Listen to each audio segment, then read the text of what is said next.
Ele também se posicionou sobre a crise, né? Foi o líder do PMDB no Senado, Renan Calheiros, apesar de ele tem sido motivo de grande preocupação, né, para o presidente Michel Temer. O Renan, agora há pouco, na tribuna lá do Senado, ele fez duras críticas à Lava Jato. Ô, Reginaldo, a gente tem um trechinho desse discurso? Coloca aí pra gente ouvir, vai lá. Há questões preocupantes. Defende-se o inadmissível uso de provas ilícitas, a supressão do habeas corpus e escritórios de advocacia são vasculhados em nítida atitude de intimidação, confiscando até documentos contendo estratégias de defesa técnica de investigados.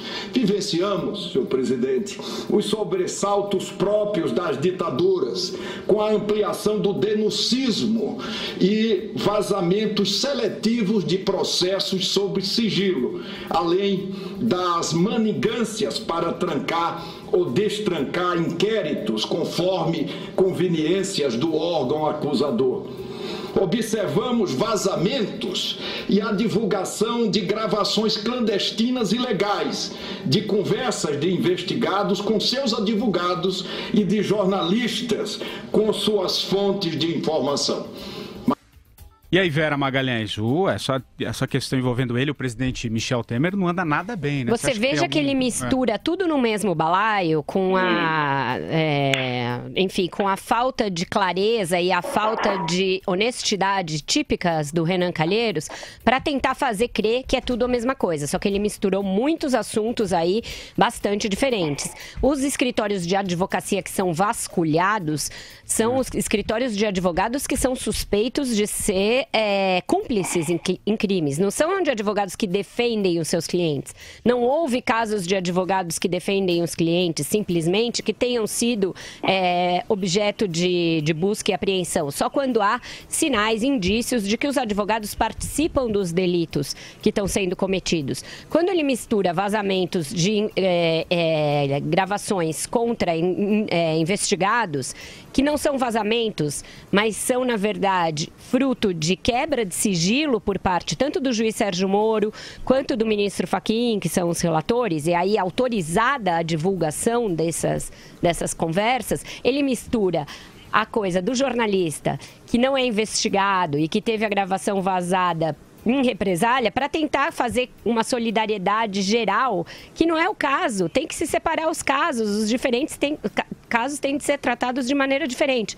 Isso é o Renan tentando jogar na confusão para se beneficiar, que é o que ele faz sempre. O Temer, ele vai ter uma aliança quando lhe convier. Quando os dois estiverem à beira do cadafalso, vão ficar aliados. Se ele puder empurrar o Temer primeiro para se salvar, ele vai empurrar. É desta maneira que ele age. O Andreasa, você, aliás, dentro desse discurso que ele fez há pouco, ele comparou a delação com a tortura. Segundo ele, a delação, a exemplo da tortura, virou política de Estado. Como é que você vê isso? A delação é um instituto legal. Claro. Não há nada de errado com ela, faz parte. É incrível como adultos, né, senhores, idosos, de todos os matizes ideológicos, fazem comparações espúrias com a ditadura militar e com a tortura. É incrível, é tão frequente isso. Inclusive pessoas que foram torturadas comparam, por exemplo, os processos decorrentes da Lava Jato com tortura, com perseguição. É tudo muito vulgar, é tudo muito baixo. A favor do Renan, ou a favor do tipo de gente que esse senhor é bom dizer que ele trabalha contra o governo Temer, do partido dele, muito antes da crise decorrente da delação da JBS. Lembre-se que ele foi agente daquela sobrevida dada a Dilma Rousseff quando da fatiação, do fatiamento no julgamento do impeachment no plenário do Senado comandado pelo Lewandowski, que a armação teve origem no Renan.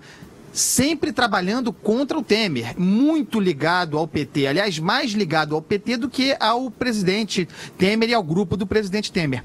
O que ele faz hoje, notem, ele nunca parou de operar nos bastidores contra o governo Temer, mas estava muito calado. Há muito tempo não falava em público, não dava entrevista. Lembrem-se, ele é líder do PMDB no Senado. Por que ele foi à tribuna hoje fazer esse discurso cheio de imagens e alegorias e defesas da liberdade e dos direitos individuais? Porque ele está ameaçado. Porque amanhã há uma reunião da bancada do PMDB no Senado em que se discutirá, sob pressão do presidente que bateu na mesa, se discutirá a cabeça do Renan Calheiros à frente da bancada do partido no Senado. Afinal de contas, ele é oposição ao governo do PMDB, não faz sentido que esteja nessa posição. Então é sob essa pressão, sob o risco também de não se reeleger ano que vem e perder o foro, que é o maior desespero, não há nenhum desses grandes figurões aí da política brasileira preocupado com o país, com o futuro da nação, com as reformas, nada disso. Eles estão preocupados com as formas de permanecer, de manterem o foro, etc. e tal. Não há outra coisa. Madu. Eu vejo isso, Andreasa, realmente uma falta de preocupação dos homens públicos brasileiros com os destinos da nação, do povo. E eu concordo com a Vera que o que o Renan Calheiros fez esse discurso foi uma desonestidade intelectual suprema. Ele fez uma grande geleia geral, misturando ários com bugários, fazendo uma confusão na cabeça das pessoas, que é uma tática que a direita está usando, que tem convergência também com uma tática que a esquerda está usando. Aí essa esquerda que quer livrar a cara do Lula, do Zé Dirceu, que é guerreiro do povo brasileiro, e outros tantos guerreiros do povo brasileiro, tem uma convergência da direita e da esquerda atrasada nesse país, no sentido de fazer um melô geral, um bate-bate mortadela, no sentido que vamos parar por aqui, né, já que vai todo mundo para a cadeia. Eu percebo essa manobra, essa convergência, vindo pela esquerda e vindo pela direita. Na esquerda, com esse discurso de direta já, de vamos fazer uma nova eleição, depois até constituinte, sei lá o que mais, né?